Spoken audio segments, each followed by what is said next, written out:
I'll move over a little bit. Hey, good morning. We are live here on the 5 a.m. Mester Scrum Show, and I hope you're doing well today. Today is our 594th episode, and that little light you heard is the notification when you ring the little bell. Yeah, look, there's a little picture of me. Look at that. There you go. Little picture. And my wife texted me on something. So today, I guess I just lost my mindset, didn't I? Anyway, got up early, met with some people over in Europe early this morning, so I was doing that before doing the show. Sorry about that. Today, I want to talk about two things. I want to talk about sharing and silent subtasking or silent tasking, and what you can do with that. Now, everybody's beeping me. And that's what we're going to talk about today: sharing and silent tasking. And then the silent tasking relates to yesterday's show on doing the making toast and nodes and the subtask that you might put first story to get it complete. So this is just an added on to that after I did the show. I thought it would be a good topic. And I am Greg Mester, Scrum Master and Agile Coach. And here on the 5 a.m. Mester Scrum Show, we talk about Scrum and Agile in a practical and tactical way so you can bring value to your customer.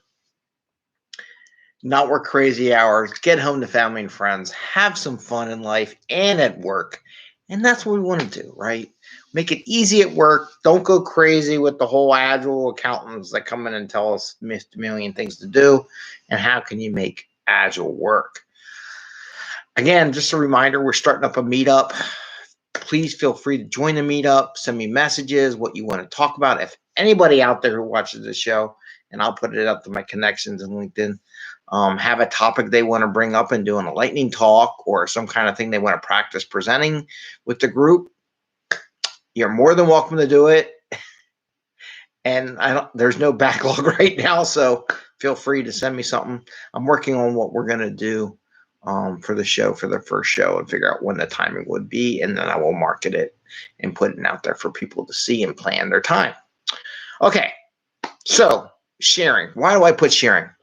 So the other day, past couple days, myself and another Agile coach, just perplexing on the word. Everybody's using best practice, common practice, I heard gold standard yesterday, and I'm like, just make me quote gold standard. Oh God, what does that mean? In whose mind is it the gold standard, right? So just tie on a word because I want to do a coach's corner letter that I send out, or an email or notes.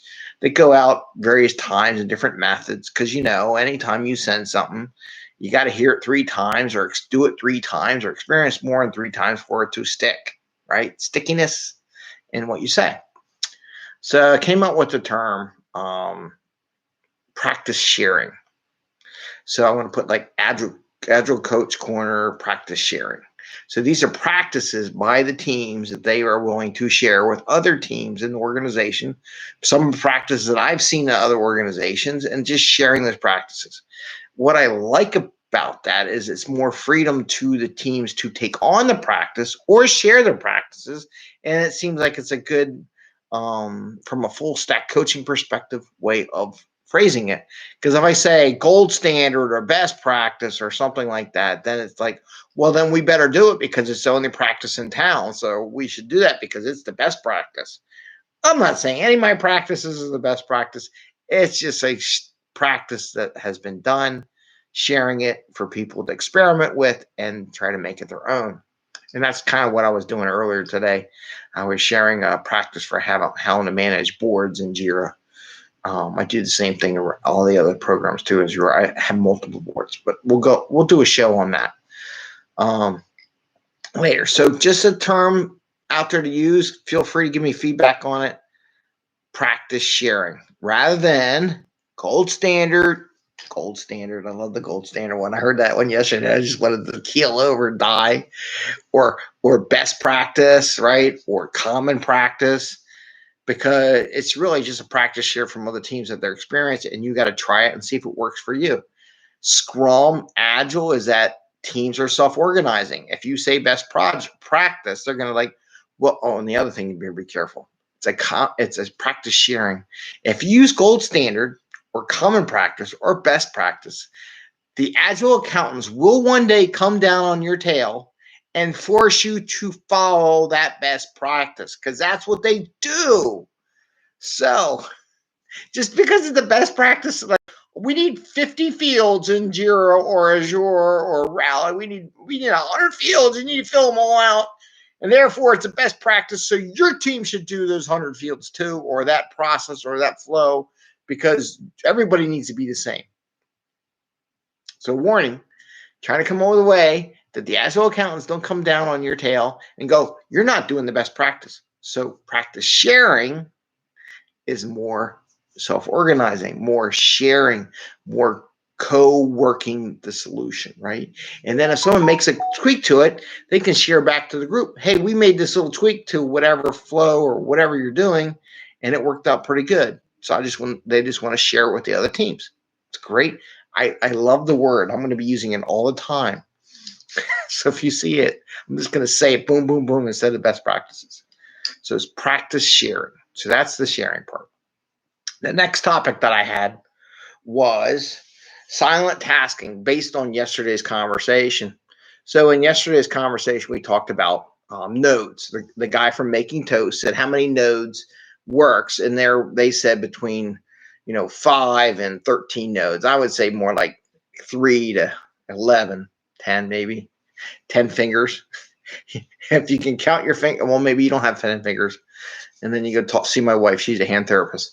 So I like to have things that you can count on your fingers because it's just easier mentally to handle. Anything more than that, I mean, you got 10 fingers, 10 toes. So you could do 20 maybe max, but never more than 20 because you're running little digits to count with. So in the process of identifying those nodes or those subtasks for your stories to get them done, one of the things you mentioned was silent taking. So when you do the visual, and I have my visual from yesterday, right? I got this one from yesterday. I got to share this on LinkedIn. And then I put it on Instagram, but it's not on LinkedIn. What I would do, I guess I should erase it. I had an eraser. My kid comes in here and steals all my stuff. That never happens in the world, does it? People steal your erasers and your markers in the office? No. Whenever we go back to the office, just remember, people will steal your highlighters and your whiteboard, and they want to erase the board when they're done. It's just what they do. Okay, so the idea is that you would have everybody do silent subtasking. Okay, so we have our story, right? So you have your generic story.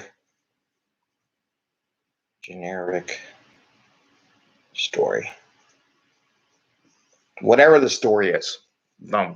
Call it whatever you want. Build a dashboard. I don't know. Build a graph. Who knows? Have everyone, and I'm trying to figure out how to do this on a whiteboard. In the old world, when you're co-located, you might use stickies. So in the regular world, you would do stickies. Like you might say, everybody, okay, we're gonna take 5 minutes, no more than 5 minutes, 5 minutes max, and we're gonna write like, what are your subtasks? I'm gonna say develop, right? I'm gonna say test, right? I'm gonna say code review. And and then somebody else, then the other person's, if they picture this, another person might write testing because they're a tester, right? Test. They might write test script or test case writing. Test case writing. I'm just going to write. I'm going to keep this short so we can have a show that's within 15 minutes.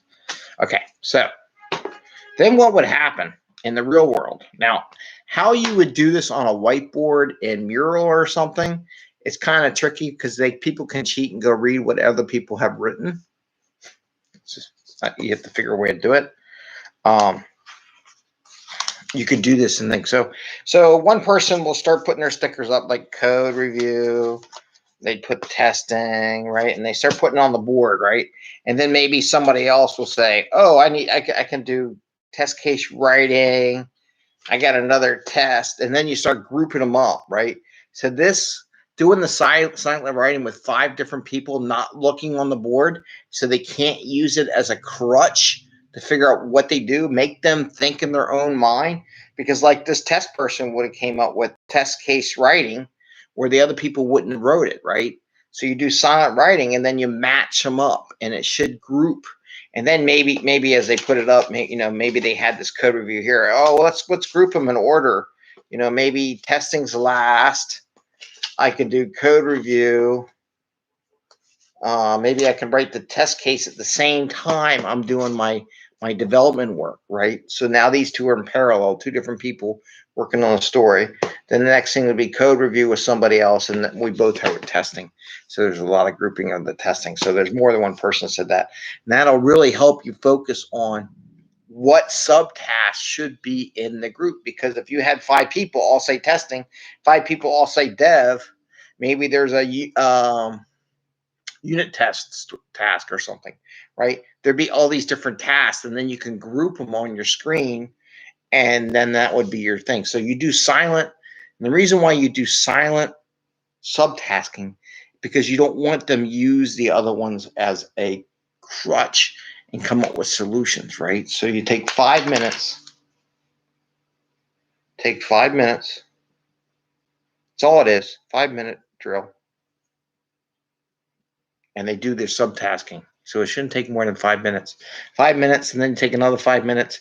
Within 10, 15 minutes, you have everything done. So there's no reason why you can't come up with generic testing or subtasks within 15 minutes. So you can, when you do your daily scrum and you're having a problem with this part, and you want to break down the stories because they're not getting them done.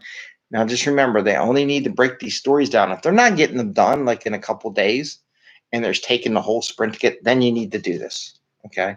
If they're not getting their work done on a regular basis in a very short amount of time, then it's very good to break down subtasks. And maybe we'll do I think I did an episode on that before. Maybe we'll do another episode later, but the idea is that if they're not getting their stuff down, then break down the subtasks, okay? Take a 5-minute drill, silent subtasking. Everybody comes on, they put their stickies on the wall. You can do in the whiteboard. Maybe what you do as you have a whiteboard on Mural or Microsoft Whiteboard or whatever, you say, okay, everyone, open up like Microsoft, like text editor, Notepad or something. Write down what you think the tasks are. And then when we're all done, we'll close the 5 minutes. Then we'll take a minute, put a timer, transition those list of items into sticky notes onto the Mural board or Mural board or Miro or whiteboard, whatever you got. And then we'll group them in sticky format. That might be a good way to do it, because then you can move things around on the board. That's my recommendation. That's something. So silent subtasking helps create a good variety of subtasks so people aren't using them as a crutch. Okay? So that was our topics for today. I hope they're helpful to you. And you have a great day. Happy scrumming. My arm is good, by the way. It's not bad. It was kind of stiff yesterday after getting that second shot, but today it's relatively good. Nothing's bothering me. So that was the Pfizer 2-shot that I got. Okay. Just sharing that for you. Again, I don't think I'm growing any hair side effects from the shot. But if anything happens, you'll see, because I'm usually on here every day. And with that, it's 9 o'clock. I got to go to the meeting. Take care, everyone. Have a great day. Happy scrumming, and see you tomorrow. Bye. See ya.